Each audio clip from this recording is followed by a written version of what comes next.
Quero dar as boas-vindas também aos nossos irmãos que pela primeira vez vieram aqui. Sejam muito bem-vindos. Aos demais irmãos que fazia tempo que eu não via, mais uma vez, você é muito bem-vindo, irmão, irmã. E aqueles que nos acompanham pelas redes sociais, todos são muito bem-vindos a esse momento conosco. E é claro, cada membro dessa igreja, amém? Meus irmãos, vamos orar para a gente mergulhar aqui sobre um tema que Deus colocou no meu coração. Eu quero orar com você e quero mergulhar aqui num texto de Isaías hoje, um texto lindíssimo do profeta Isaías. Vamos pedir para que Deus fale conosco, amém? Água para mim, meu amor, por favor. Água. Feche os seus olhos, curve a sua cabeça e ore agora, pedindo para que Deus fale ao seu coração. Amado e soberano Deus, muito obrigado, Senhor. Muito obrigado porque o Senhor tem cuidado de nós. O Senhor tem nos abençoado. O Senhor tem, ó Deus, estendido a tua mão de misericórdia, de graça, sobre as nossas vidas, e não somente sobre nós, mas sobre tantas vidas. Ó Deus, agora que os teus olhos estejam abertos aqui a essa igreja, e a cada alma que te teme, que te adora, e que realmente deseja ser abençoada e salva e liberta. Ó Deus, que o Senhor, que não dorme, que não cochila, que não vacila, possa realmente contemplar essa vida e abençoar, Pai, cada um dos meus irmãos, cada uma das minhas irmãs, cada família aqui presente, cada alma, Senhor, que o Senhor uniu a nós, e não somente os que estão aqui, mas te pedimos também por todos os nossos parentes. Te pedimos, ó Deus, pela nossa cidade, pela nossa região, pelo nosso estado e pelo nosso país. Tenha misericórdia, Pai, do teu povo. Tenha misericórdia da nossa nação. Tenha misericórdia também das outras nações, papai. Em especial da Venezuela, que tem sofrido tanto nesses últimos dias. Senhor, agora fala conosco e abençoa-nos, Pai, com a tua graça, com a tua bondade, com o teu perdão, com o teu amor, e que realmente o Senhor possa ser manifesto na vida de cada um dos meus irmãos e irmãs. Contempla a vida deles e ajude-os e ajude-nos na nossa caminhada. É assim que eu oro, é assim que eu te suplico, é assim que eu imploro, pedindo. Fala conosco, Pai, fala conosco nessa manhã, em nome de Jesus. Amém. Amém, meus irmãos?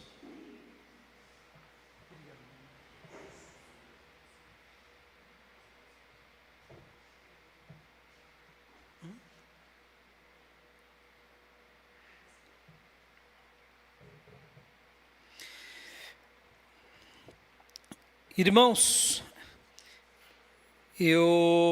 essa semana aconteceram duas coisas assim bem importantes no mundo. Uma delas foi a comemoração da independência americana, 250 anos de independência. E uma outra coisa que aconteceu também foi também uma excomunhão no catolicismo romano, de 4 bispos ultraconservadores. Você deve ter visto isso, não? As mídias, as redes sociais falaram muito sobre isso. Eu estou citando esses dois acontecimentos porque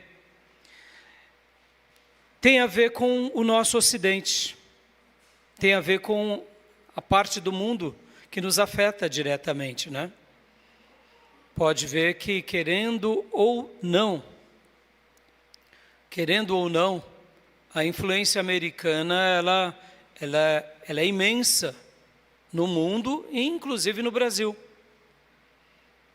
E a influência do catolicismo também é grande no Ocidente e também no Brasil. E por que eu estou falando sobre isso, irmãos? Porque a independência americana e os Estados Unidos, de uma forma direta ou indireta, mesmo que nós tenhamos algumas críticas ou muitas críticas aos Estados Unidos, a gente também pode dizer uma coisa, que é um país diferente no que se diz respeito no mundo. É um país que, eu diria, tem ajudado muito na história da humanidade.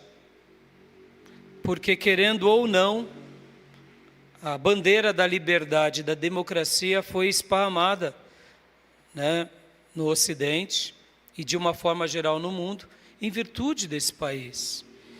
E por que eu estou citando eles, irmãos? Porque podem ver que é um país de imigrantes, e quando um imigrante vai para lá e tira a sua cidadania e constitui a sua família lá, ele é muito bem recebido. E por ele ser muito bem recebido, ele defende aquele país e se torna um patriota. E admitamos, dá dor de cotovelo ou não do patriotismo americano. Dá ou não dá? Dá. E as faculdades americanas, dá dor de cotovelo ou não dá? Dá. Ou seja, os Estados Unidos é um bom modelo para a gente aprender muitas coisas. E dizem os estudiosos que tudo isso aconteceu nos Estados Unidos por causa do protestantismo. Ou seja, eles têm a Bíblia como o livro de fé, regra e prática deles. Então, pastor, o senhor está dizendo que os Estados Unidos é perfeito? Claro que não, meus irmãos, claro que não. Pelo amor de Deus, lá também tem muitos erros, também tem muitas distorções, mas em meio a tudo ainda é um país que pode, eu diria, ser muito útil para muitas pessoas. E quando eu falo, né, e faço a minha crítica também, vocês recordam que o ano passado houve o assassinato do Charlie Kirk. E podem ver, políticos são iguais em qualquer cultura, irmãos. Ao invés de um culto fúnebre, foi o que aquilo? Foi um showmício fúnebre. Horroroso. Porque usaram da morte de um homem de direita para fazer defesas políticas. Ou seja, políticos são iguais, tá bom, meus irmãos? Isso no mundo todo, até nos melhores lugares do mundo, políticos são assim. Mesmo onde haja, né, um tapete, ou seja, uma base protestante, políticos são iguais, não mudam na história da humanidade, tá bom? E por que eu estou falando sobre esse acontecimento e o outro que eu mencionei há pouco? Porque uma democracia, guardem essas palavras que não são minhas, mas a democracia, ela ainda é o melhor sistema de governo que existe. E os Estados Unidos nos ensina o que é ter um país democrático, o que é ter liberdade de expressão, o que é você poder ter voz. Podem ver que hoje, né, nós batistas, uma das bases batistas é a liberdade de expressão. Isso, lá nos Estados Unidos, isso é muito, muito precioso. As pessoas têm voz, elas falam, não necessariamente elas são ouvidas. E por que eu estou falando isso? Estou falando isso porque, mesmo sendo um país muito bom, tem os seus defeitos. Mesmo sendo um país muito bom e estando anos e muitos anos, décadas na frente do Brasil, e admitamos, meus irmãos, não sei quantos anos-luz os Estados Unidos estão do Brasil, e isso é um fato. Somos uma nação muito abençoada por Deus, mas no que se diz respeito à democracia, a gente tem que aprender muita coisa, né? Precisamos. Eles são ainda uma referência.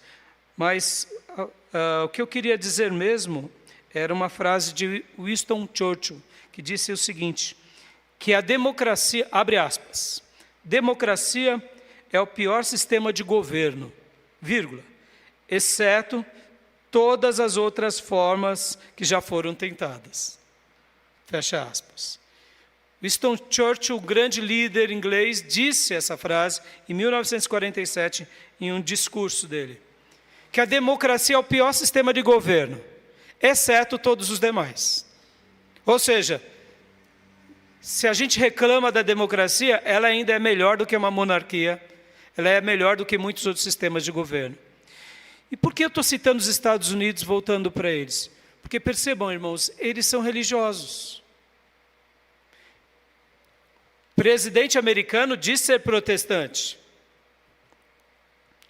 Mas aí eu te pergunto, os americanos atualmente, eles continuam conservando, de fato, o protestantismo na raiz? Ou eles são protestantes nominais? E aqui é onde eu quero chegar, por isso que eu citei esses dois acontecimentos.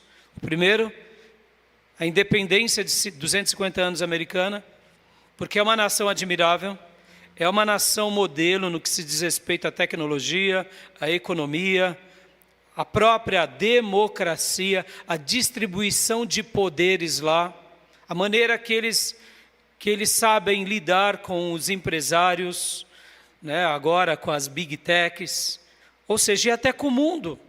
Mesmo eles sendo xerifes do mundo, eu prefiro ainda uma influência americana do que uma influência, por exemplo, islâmica.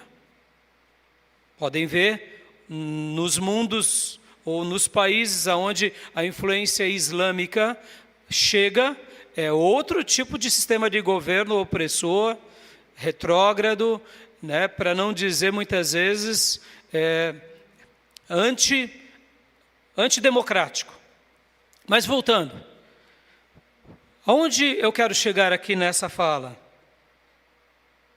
Essas coisas que acontecem nos Estados Unidos, mesmo que eles tenham o nome de protestantes ou país protestante, se nós não nos mantivermos no verdadeiro espírito protestante, a gente só tem um nome e não é mais, de fato, um defensor daquela fé. Então, cuidado com essas questões, porque eu posso ter um nome de estar indo, mas não estar vivendo na essência. E eu estou falando sobre isso porque o título da minha mensagem hoje é Convertido ou Convencido? Uma pergunta. Somos convertidos ou somos convencidos?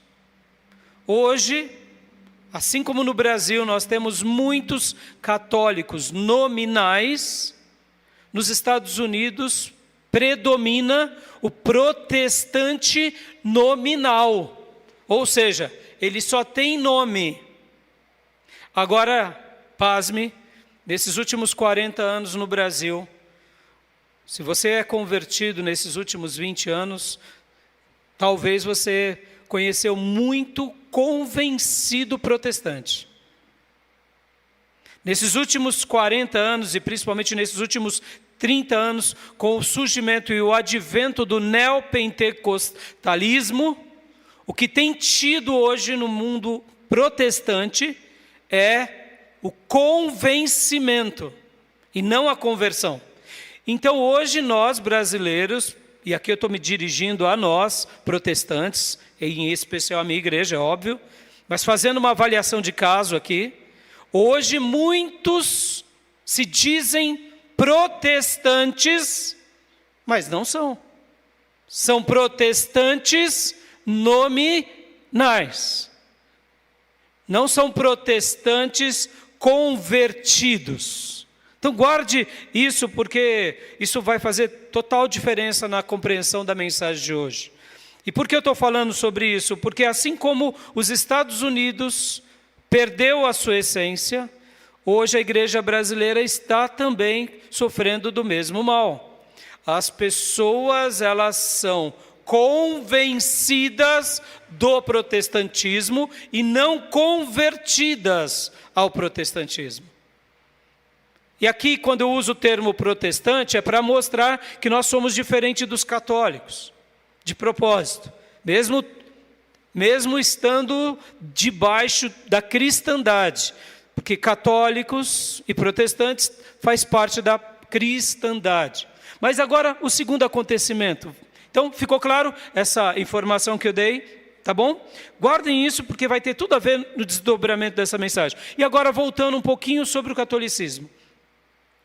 Como eu disse, 4 bispos ultraconservadores da Fraternidade de São Pio X foram excluídos pelo Papa Leão XIV. E aí as mídias dizem assim, eles têm que ser excluídos mesmo, porque o Papa é autoridade. Meus irmãos, deixa eu só explicar uma coisinha rápida aqui para vocês. As diferenças sempre existiram, tá bom? Essa ideia de um líder que domina sobre todos, isso nasce com o romanismo, catolicismo romano. Mas só para vocês terem uma ideia, há aquilo que chamamos o grande cisma na Igreja Católica, que é a separação entre o catolicismo romano do ortodoxo grego, em 1054. Ou seja, houve uma grande separação. Nós, brasileiros, somos influenciados pelo catolicismo romano. Mas sabia que no catolicismo ortodoxo grego, os padres casam? Os padres casam. Sabia que no catolicismo ortodoxo russo e grego, por exemplo, eles não estão debaixo do papado de Leão XIV, por exemplo. E, pastor, então quantos grupos católicos existem no mundo? Existem muitos. Existem os católicos cópitas no Egito. Existe na Pérsia um grupo de católico também que é menor, mas são os persas. Então, meus irmãos, essa ideia, de que há um líder sobre todos, não. Isso daqui é algo, eu diria, da Idade Média para cá. Tá bom? Se você quiser saber mais sobre isso, depois busque a literatura de Henri Pichotte, mais conhecido por nós como Daniel Hopes, esse é o seu pseudônimo. É uma literatura maravilhosa de um escritor francês, que ele era da Academia Francesa, são obras sobre a história da igreja, é magnífico. Vocês verão o quanto muita coisa já aconteceu, tá bom?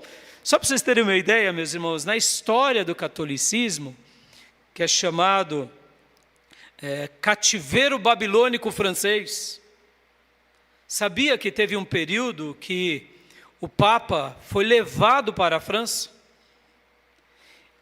e foi levado na marra, e ali há o grande cisma do Ocidente. Nesse período, só para vocês terem uma ideia, no mundo ocidental, tinham de 2 a 3 papas. Para vocês verem as questões políticas. E por que eu citei agora aqui um pouco sobre essa questão da Igreja Católica e desse acontecimento? Presta bastante atenção. Tanto o protestantismo quanto o catolicismo, se a gente não tomar cuidado, a gente se une à política. E quando a gente se une à política, é muito fácil de convertido a gente se tornar convencido. Podem ver que na história da humanidade, isso aconteceu o tempo todo. Com o cristianismo na Idade Média, com o protestantismo na Reforma. E só para eu ir para o texto de Isaías agora. Nós batistas somos chamados fruto, não só da reforma protestante, mas de uma outra reforma que se dá chamada reforma radical. Então você batista, lembre-se disso, você faz parte do nosso DNA da reforma radical. O que é a reforma radical? Nós queremos só Jesus, nós queremos só a Bíblia e nós não queremos união da fé com a política. Posso ouvir glória a Deus? Um batista ou um histórico ou um reformado, ele tem isso como um lema. Porque, meus irmãos, em algum momento, se a gente não tomar cuidado, a gente se envereda para um outro caminho. Pastor, então o senhor é apolítico, o senhor é contra a política? Não, não é isso. Mas as coisas têm que estar bem claras. E pastores, principalmente, precisam ser bem esclarecidos sobre isso. Eu sei que Deus faz algumas exceções. Mas quando for as exceções de Deus, a gente aceita como exceção. Mas podem ver que a regra tem virado a exceção.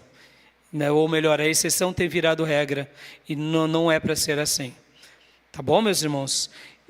Por que eu fiz esse apontamento? Porque na história, tanto do catolicismo quanto do protestantismo, se a gente não tiver cuidado, a gente une a fé à política. E quando vai ver, a gente é só mais um convencido religioso. E é claro aqui, meus irmãos, que há uma grande diferença entre o protestantismo e o catolicismo. Mesmo um protestantismo nominal, ainda assim é muito melhor, mas eu diria também se torna muito perigoso, porque muitas vezes a gente acaba ficando confortável no nosso gueto protestante. Por que eu falei tudo isso, meus irmãos? Porque eu quero ler um texto agora com vocês, um texto que eu quero te chocar agora, como ficou chocado o profeta Isaías. Um texto em que abalou a vida dele. E o desejo do meu coração é que haja um abalo no nosso coração também sobre esse ponto.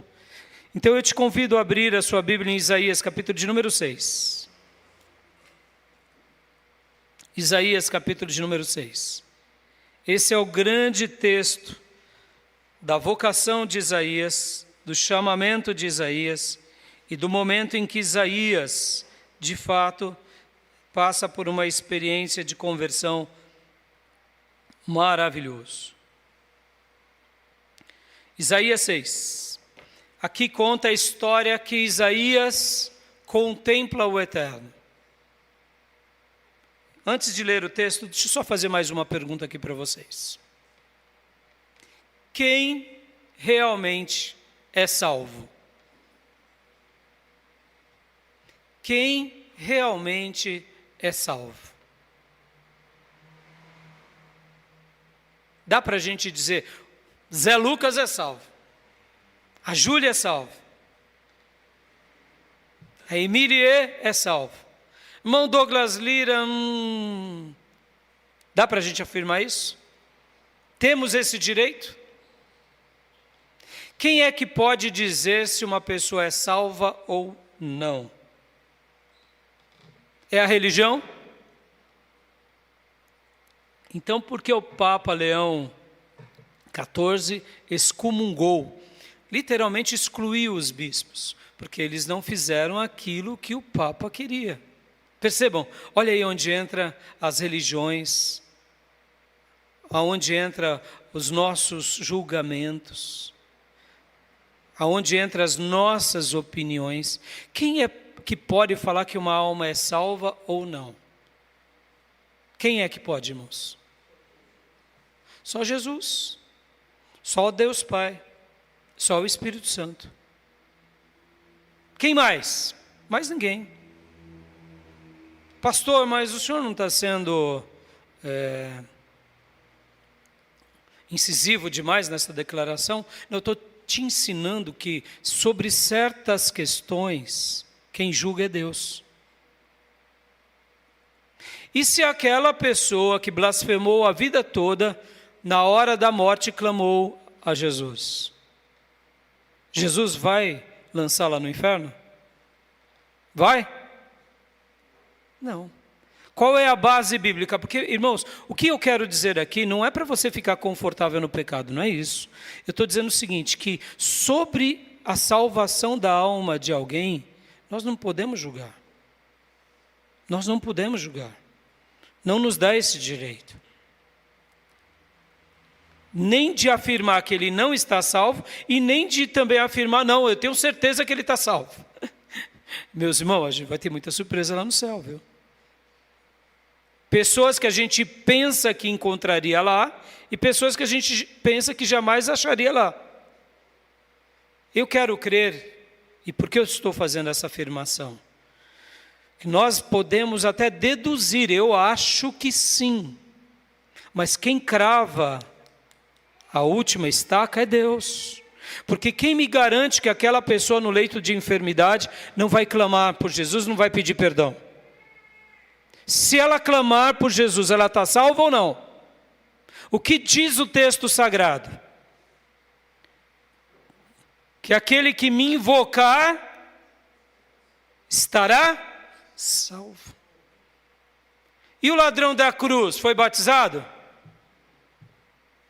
Agora, eu não estou falando tudo isso para você ficar confortável no pecado, no erro, na ausência da igreja. Não, não é isso. Mas eu estou tentando aqui tirar os rótulos da religião. Mesmo como fruto da reforma radical, e esse radicalismo é para algumas coisas, quando entramos no campo da salvação, não podemos julgar. Não podemos. Mas nós deduzimos. É claro que quando um irmão parte em Jesus, tendo uma vida de bom testemunho, de piedade, nós descansamos sobre essa questão. Amém, meus irmãos? Porque o irmão se esforçou durante toda a sua vida, fez aquilo que a Bíblia dizia e agora dormiu no Senhor. Ou seja, eu particularmente prego que ele está salvo. Eu acredito que sim, mas quem vai dizer que entra no céu não é a igreja batista, presbiteriana, metodista, assembleana. Quem vai dizer que está lá no céu é Jesus. Amém? E por que eu estou falando tudo isso? Porque o tema de hoje, como eu mencionei para vocês, é convertido ou convencido. Só você pode se diagnosticar de todo o coração quem você é. Eu, como pastor, posso até dizer, olha, pelas tuas evidências, pelas tuas palavras, pelo teu comportamento, eu acho que você é convencido. E pastor, o senhor pode fazer isso? Claro que eu posso e devo. Eu posso e devo, porque se eu noto que um irmão está perdido dentro da igreja, é meu dever ajudar esse irmão. Porque se eu vejo que o irmão está perdido dentro da igreja, e eu não ajudo, eu posso estar favorecendo que ele se continue perdido. Agora, no momento em que eu dou o caminho, pego na mão, e a pessoa fala, não quero, pastor, aí é a pessoa e Deus. E a gente lava a mão. Amém, meus irmãos? Convertido e convencido tem tudo a ver com o diagnóstico do nosso coração. E com a nossa postura de se manter naquele caminho. Porque o verdadeiro convertido, meus irmãos, é aquele que demonstra que um dia passou pelo arrependimento pleno e total. E aquele que foi convencido não necessariamente passou pelo arrependimento, mas ele passou apenas por uma transformação na religião. O convencimento é bom para a vida, para os negócios, para a política, para o empreendedorismo, para o estudo, para a prosperidade. Ser convencido de algo é bom, mas isso é para a vida. Logo, o convencimento é para essa vida. Mas nós não entraremos no céu por meio do convencimento, porque mesmo que as portas dos céus estejam abertas, o nome da grande chave que abre essa porta é Jesus. Mas a mão que segura essa chave chama-se mão do arrependimento, mão da verdadeira conversão. E somente eu posso dizer se sou ou não. Mas aqui eu quero ler o texto de Isaías, porque Isaías 6 dá uma lição lindíssima e eu quero ler com vocês. Vamos ler? Do versículo 1 ao 8. Diz assim a palavra de Deus. No ano em que o rei Uzias morreu, eu vi o Senhor assentado num trono alto e exaltado, e a aba de sua veste enchia o templo. Acima dele estavam serafins. Cada um deles tinha 6 asas. Com 2 cobriam o rosto, com 2 cobriam os pés, e com 2 voavam. E proclamavam uns aos outros: Santo, Santo, Santo é o Senhor dos exércitos. A terra inteira está cheia da sua glória. Ao som das suas vozes, os batentes das portas tremeram, e o templo ficou cheio de fumaça. Então gritei: ai de mim, estou perdido, pois sou um homem de lábios impuros, e vivo no meio de um povo de lábios impuros. Os meus olhos viram o Rei, o Senhor dos exércitos. Logo um dos serafins voou até mim, trazendo uma brasa viva, que havia tirado do altar com uma tenaz. Com ela tocou a minha boca e disse: veja, isso tocou os seus lábios. Por isso a sua culpa será removida e o seu pecado será perdoado. Então ouvi a voz do Senhor conclamando: quem enviarei? Quem irá por nós? E eu respondi: eis-me aqui, envia-me. Aleluias. Esse texto é maravilhoso. O profeta Isaías já era um vaso nas mãos de Deus, mas no dia da morte do rei Uzias, ele teve a visão do trono de Deus. E eu gostaria de destacar aqui, meus irmãos, o versículo de número 5. Isaías viu a Deus, viu os serafins voando, glorificando a Deus, contemplou essa visão de glória, e ele não saiu bradando para todo mundo dizendo: eu sou especial, eu vi o rei. Qual foi a atitude dele? Ai de mim, ai de mim, estou perdido. Ai de mim, estou perdido, estou acabado. Ele achou ali que ele iria morrer. E a atitude dele foi uma só: de arrependimento. Em outras palavras, ele estava agora segurando nas mãos a chave para abrir a porta da vida eterna. E ele segurou. E ele passou pela porta. O arrependimento aqui, no caso dele, foi imenso. Ele viu aquela cena e ele, com certeza, conhecia os textos. Ele já era um profeta. Percebam que ele já está profetizando até o capítulo 5. Ou seja, ele já tinha experiências com Deus. Agora ele acha que vai morrer. E o que ele faz? Ele clama por misericórdia. Porque essas palavras aqui não são outras senão: tenha misericórdia de mim, Senhor, porque sou pecador. Tenha misericórdia de mim, Senhor, porque eu irei partir. Porque, irmãos, havia uma ideia muito forte entre o povo de Deus, que quem visse a Deus morria, porque a santidade de Deus consumia a cada filho. E de fato sempre foi assim e ainda é assim. Quando Moisés pede para Deus para ver a face, Deus disse: Moisés, eu não posso te mostrar a minha face como de fato sou, porque na hora que você me ver, você morre. E aí Deus criou uma estratégia para Moisés. Colocou ele entre duas fendas e disse assim: eu passarei de costas, Moisés. Aleluia. Moisés viu as costas de Deus. Aleluia. Então o judeu, ele tinha medo. Por isso que quando aparece o anjo do Senhor lá no Velho Testamento, muitos acham: vou morrer. E aí não morre, e aí eles ficam assim: mas não morri por quê?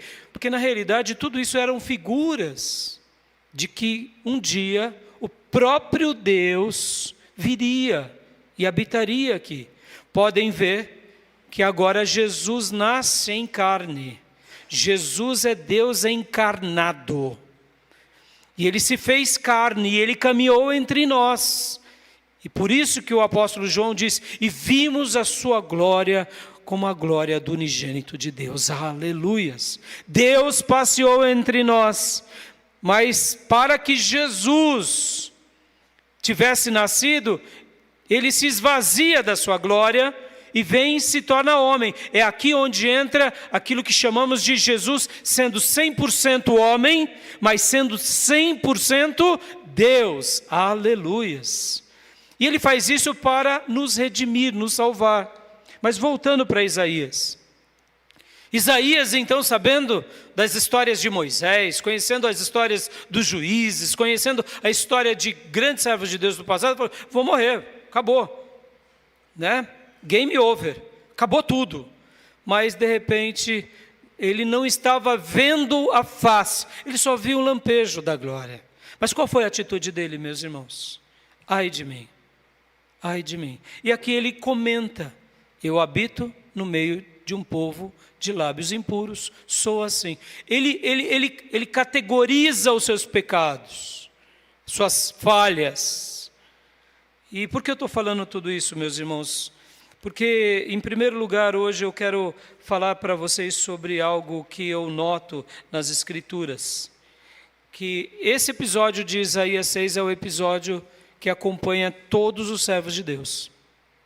E queria apenas citar o próprio Isaías, citar Pedro e Paulo também. Por quê? Porque quando alguém verdadeiramente se arrepende, logo depois disso, vem sinais de Deus sobre o arrependido. Guarde isso.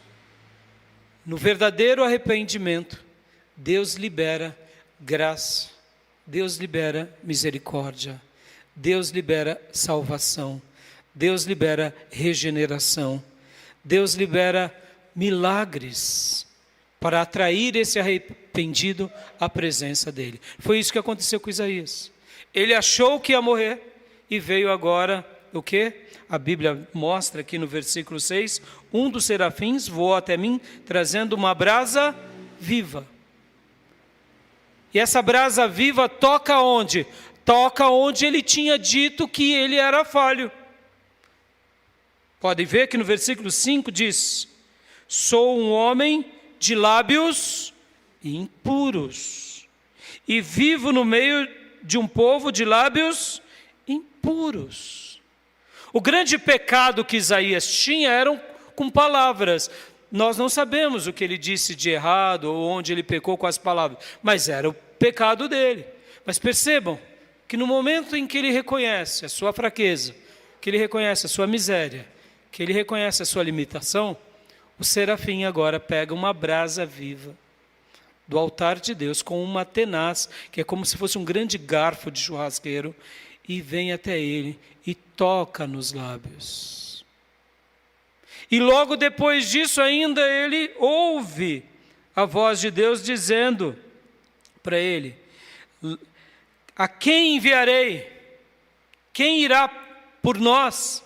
Mas perceba que também o serafim, quando toca, diz algo a ele: veja, isso tocou os seus lábios, por isso a sua culpa será removida e o seu pecado será perdoado. Posso ouvir glórias a Deus, meus irmãos? Ou seja, bastou ele se arrepender. Ele se arrependeu. Ele se reconheceu.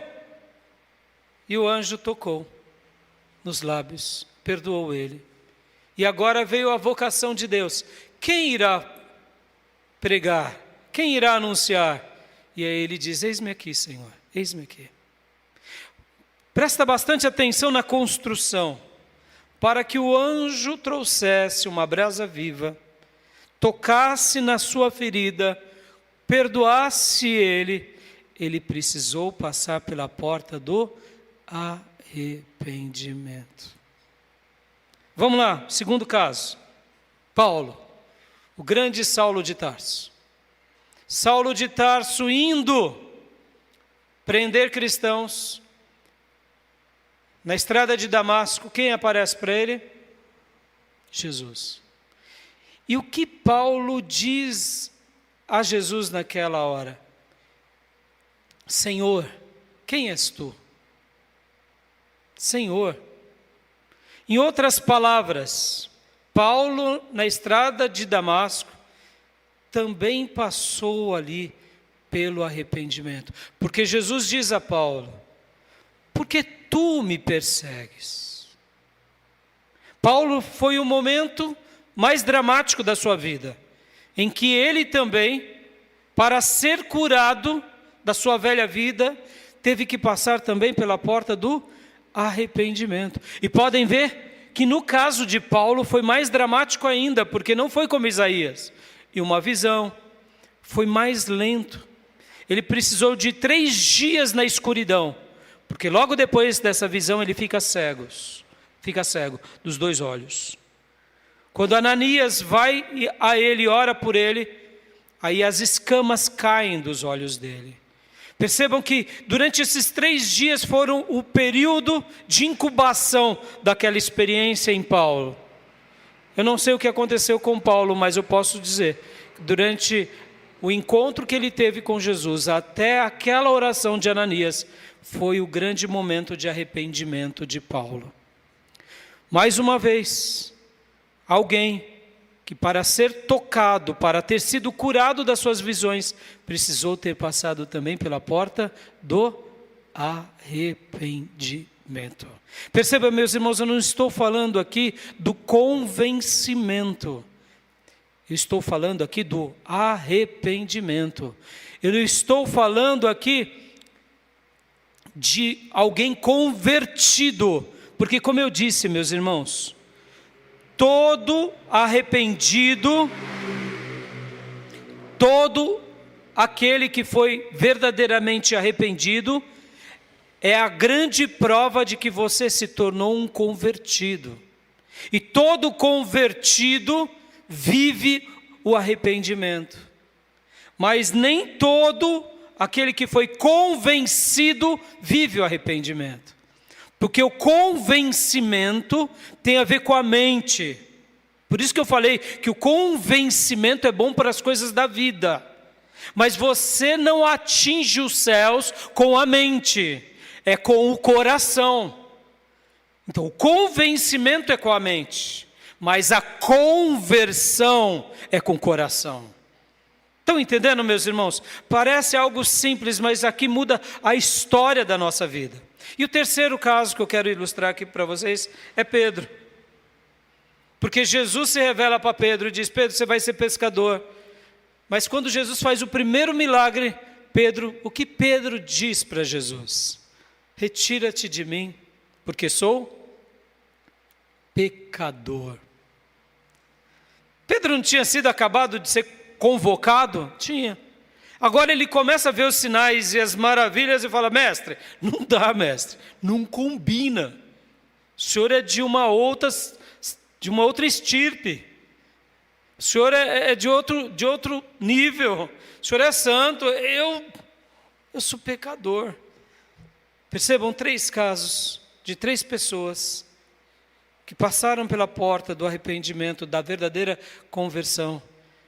E aí, logo depois da conversão, o que acontece? E agora onde entra o meu segundo ponto. O que acontece com o convertido de verdade? Os sinais de Deus são presentes. Pastor, então o senhor está dizendo hoje que se eu realmente me converti de todo o coração, eu verei sinais? É isso. É isso. Porque a verdadeira conversão não tem nada a ver com o convencimento. Se uma pessoa passa pela porta do arrependimento verdadeiro, meus irmãos, alguma coisa vai acontecer nessa vida. Não sei como isso se dará, mas os sinais de Deus vão invadir aquela vida. E por que eu estou falando isso, irmãos, e trabalhei aqui nesse texto de Isaías? Lembra que no início eu falei sobre o povo americano? Sejamos honestos. Hoje, quando olhamos para os Estados Unidos, mesmo com toda a riqueza, com toda a influência deles, Jesus é glorificado de verdade ali? Sabia que o mundo foi evangelizado pelos missionários americanos, irmãos. Nós, brasileiros, somos frutos da evangelização americana. Nós devemos aos americanos, aos europeus. Em algumas décadas e séculos, eles se afastaram daquele caminho. Catolicismo romano, que eu mencionei também no começo. Um dia o cristianismo nasceu lá no Oriente, se espalhou para a Ásia e a Europa, e olha o que eles se tornaram, meus irmãos. Quando a gente lê a Bíblia, a gente não encontra o culto aos santos. A gente não encontra a figura de um papa autoritativo. A gente não encontra a adoração a ídolos, o culto a Maria. Não, meus irmãos. O que se tornou o catolicismo? Senão mais uma religião política.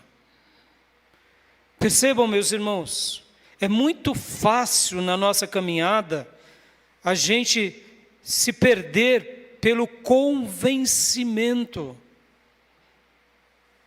O convencimento pode ser a maior tragédia da nossa vida, quando se diz que é um convencimento na igreja. Lembra que eu mencionei há pouco? Para a vida o convencimento é bom. Para a política é necessário. Para a economia é importante. Para os negócios é importante. Para o empreendedorismo é necessário. Para o crescimento educacional e para a nossa cultura, ser alguém convencido de que algo é melhor é importante. Mas para Deus ser convencido pode ser a maior tragédia da nossa vida. Porque as informações estão aqui, apenas na mente. Elas precisam escorregar para o coração. Para o verdadeiro cristianismo, Deus deseja com que passemos sempre pela porta da conversão. E por isso que eu queria concluir agora, simplesmente dizendo que a verdadeira conversão tem a ver com arrependimento. E o verdadeiro arrependimento tem a ver com a verdadeira conversão. Enquanto a gente não se arrepende de verdade, a gente não se converteu de verdade. Pense sobre isso hoje, meus irmãos. Eu não posso julgar sobre a sua salvação eterna, mas eu posso dizer uma coisa, que o verdadeiro arrependido é um convertido, e a glória de Deus, na semelhança do que aconteceu com o profeta Isaías, do que aconteceu com Paulo, do que aconteceu com Pedro, ou com milhares de pessoas, vai acontecer conosco também, em nome de Jesus. Mas se a gente não passar pela porta do arrependimento e da conversão, a gente só tem se tornado um grande convencido, e é um perigo. Aonde estamos nessa caminhada? Agora deixa eu falar sobre uma segunda coisa aqui ainda dentro disso, porque talvez um dia você foi convertido, você foi arrependido, mas a pergunta que não se cala é essa: nós nos mantemos arrependidos? Nós nos mantemos convertidos? Esse é o grande ponto. A Bíblia vai nos chamar a essa realidade para sempre. Para sempre. O apóstolo Paulo vai falar que nós precisamos desenvolver a nossa salvação, dando essa ideia do que? Eu me mantenho arrependido, eu me mantenho convertido. Quer ver um exemplo, irmãos? Quem aqui já foi batizado nas águas depois de adulto? Levante a mão, bem alto. A maioria dos irmãos, né? Quase todos. Dá para desbatizar? Desbatiza, Felipe, Natália, Emília, dá? Desbatizei, pastor. Não dá. Ou você nunca foi batizado, ou é batizado para sempre, não é assim? Existem coisas na nossa vida que não tem como voltar. Vamos lá. Se um dia eu fui convertido de todo o coração, arrependido de todo o coração, então dá para desarrepender, desconverter? Então aí que entra o grande ensino das Escrituras. Como que se chama a pessoa que sai do caminho da conversão? Como se chama? É onde nascem aquelas palavras como desviado. Porque não é que você não foi, mas agora você não preserva mais, você nega. É onde entra o outro ensino da Bíblia chamado apostasia. O que é apostasia? É o esfriamento da fé. Porque assim como um dia eu fui batizado e não tem mais como desbatizar, um verdadeiro arrependido não tem como deixar de ter passado por essa experiência, mas tem agora como se tornar um apóstata, ou seja, eu não valorizo mais, eu escolho hoje o caminho, quem sabe, do convencimento, e não mais do arrependimento e da conversão. E aí, pastor, e aí que a palavra de Deus volta ao primeiro amor, antes que seja tarde demais. Amém, meus irmãos? Guarde isso, meus irmãos. Somente haverá manifestações de Deus sobrenatural naquela pessoa que se mantém com o coração queimando a Deus, com o coração ainda no caminho de Deus, com o coração ainda no arrependimento ou na conversão sincera. E percebam, irmãos, eu estou falando tudo isso porque a porta dos céus está aberta. Deus jamais fechou para ninguém, meus irmãos. E a igreja de Jesus, ela é uma agência de Deus na terra. A igreja é um lugar de receber todo tipo de pessoas. Mas podem ver, meus irmãos, hoje as pessoas estão querendo vir para dentro da igreja e estão querendo continuar vivendo da mesma forma. Esse que é o ponto. Percebam, a doutrina do arrependimento foi substituída pelo convencimento de que agora eu, pertencendo a um grupo, eu estou salvo. E eu te pergunto, será que estamos? Lá em Romanos 14:17, o apóstolo Paulo diz que o reino de Deus não é comida nem bebida, mas é justiça, é paz e alegria no Espírito.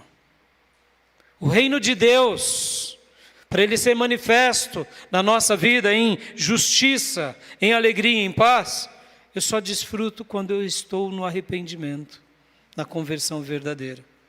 E também lá em Lucas 17:21, Jesus disse que o reino de Deus está dentro de nós. Quem se mantém arrependido, convertido, desfruta do reino de Deus. Vamos lá, para eu fechar. Você é convertido ou é convencido? Você tem sentido a presença de Deus? Ou tudo isso é apenas mais um discurso? Agora, faça como Isaías. Lance-se diante de Deus. Peça perdão, meus irmãos. Isso não tem nada a ver comigo ou com a Igreja Batista. Isso tem a ver com você e com a sua alma. Você tem desfrutado da comunhão do Espírito Santo? Você tem se deleitado no gozo do Espírito? Você tem chorado aos pés do Nazareno? Você tem sido visitado pelo braço eterno de Deus te envolvendo? O Senhor, Ele tem te balançado no colo quando você precisa, e quem sabe puxado a sua orelha quando você precisa? Você tem vivido desfrutando da presença dEle? Ou você está satisfeito de ser um batista? Satisfeito de vir à igreja? Satisfeito de ser um religioso? Oh, meus irmãos, ser convencido é muito pouco. O convencimento é para essa vida, mas a conversão é para a eternidade. As portas dos céus estão abertas, sempre estiveram, sempre estarão. Jesus fez isso. Ele é a grande chave mestra da verdade. Ele abre e escancara essa porta. Mas a mão que segura essa chave pela fé chama-se arrependimento, chama-se conversão. Não pense que o arrependimento e a conversão é algo sacrificial sem retribuição. O arrependimento e a conversão são a maior bênção que você pode ter na sua vida. O arrependimento e a conversão pode fazer a diferença entre você desfrutar de Deus, do reino e de tanta coisa maravilhosa. Assim como Isaías foi tocado pela brasa, sendo segurada pela tenaz, sendo trazido pelo serafim, toda vez que eu e você estivermos arrependidos, como Pedro, como Paulo ou como Isaías, haverá sinais de Deus, haverá respostas de Deus, haverá milagres de Deus. E Deus fará questão de mostrar que é assim que Ele faz, porque Ele ama ver um filho arrependido. Ele ama ver um filho quebrantado. Deus não está esperando o seu sacrifício, porque se Ele quisesse sacrifício, Ele pedia. Ele quer quebrantamento, obediência. Arrependa-se, meu irmão. Arrependa-se agora, arrependa-se na sua casa, arrependa-se sempre. Busque isso na sua vida como uma grande prioridade. Eu tenho me arrependido ou não? Porque, deixa eu só falar mais isso. Uma das coisas que mais me assusta no povo de Deus é o cinismo. É o cinismo. As pessoas estão presas no pecado, dentro da igreja, e estão dizendo assim: está tudo bem para mim. Quem é você para me julgar, pastor? E eu fico vendo as pessoas não desfrutarem mais da alegria da salvação, não verem mais gozo nas coisas de Deus. E eu digo: quem está perdendo, meus irmãos? Quem está perdendo é você, meu irmão. Deus tem o melhor para você. O reino de Deus parou de fluir do seu ventre, porque o reino de Deus está dentro de nós, mas só está dentro de nós quando estamos arrependidos. E a pessoa está ali cínica, fria, que nem uma pedra de gelo, que nem um iceberg, e contente com a sua vida, está na carne, e a carne traz pecado e traz erros, e a pessoa não está tudo diante dela ou dele, e ele está tranquilo nesse cinismo. Meu irmão, isso não vai resolver. O que resolve para nós, meus irmãos, é o arrependimento. Podem ver, meus irmãos, essa era a mensagem de João Batista, essa é a mensagem de Jesus, é a mensagem dos apóstolos, é a mensagem da igreja. Arrependei-vos e produzi frutos dignos de arrependimento. Parece que é algo sacrificial. Eu vou me acabar, pastor. Não, você não vai se acabar. É aí que você vai se encontrar. Porque fora de Deus não tem vida, só tem vida em Deus. Fora de Deus não tem vida, só há vida e vida em abundante em Jesus. Pastor, mas eu tenho que renunciar os meus gostos? Sim, claro, porque os seus gostos e os meus gostos nos levam para o inferno, nos faz morrer. Mas os gostos de Deus nos levam a vencer e nos levam a viver a eternidade ainda hoje. Pense sobre isso. Temos sido arrependidos? Temos sido convertidos? Ou temos vivido apenas no convencimento? O arrependimento é fruto da verdadeira conversão. E o convencimento, pastor? O convencimento só te leva a se tornar alguém com remorso. Pense nisso, filho, pense nisso, filha. E que, assim como Isaías teve uma experiência com o divino, você possa ter hoje, em nome de Jesus, amém? Eu deixo essa palavra ao seu coração. Quero orar com você. Pai, muito obrigado pela vida de Isaías, Senhor. Obrigado, Deus. Ajuda-nos a sermos convertidos, arrependidos. Livra-nos do convencimento religioso e de todo remorso que gera uma religião, muitas vezes cínica e, para não dizer, diabólica.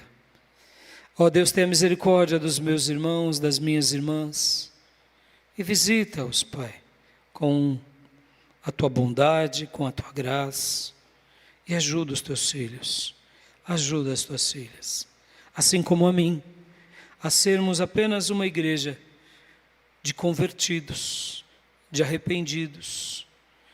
E, Senhor, eu não sei que experiência os meus irmãos terão, mas revela-te, ó Deus, a cada um deles.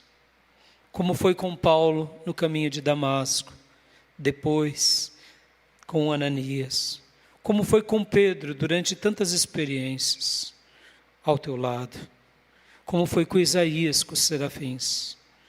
Eu não sei, Senhor, como será a jornada do meu irmão.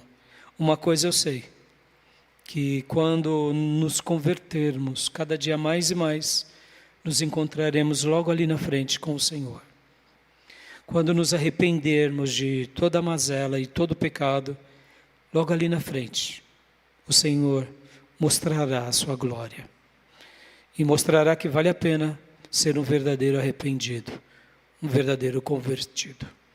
Ajuda-nos a continuarmos nessa proposta. Livra-nos, ó Deus, do cristianismo nominal, do protestantismo nominal, e faz de nós um povo convertidos para a glória, honra e louvor do Teu nome. Visita os meus irmãos, visita as minhas irmãs, visita o meu lar, e ó Deus, quando o Senhor nos visitar, que a gente possa dizer, como Isaías disse, eis-nos aqui, envia-nos. Faça conosco o que o Senhor desejar, e cumpra a Tua vontade entre todos nós, em nome de Jesus. Amém. Amém, meus irmãos?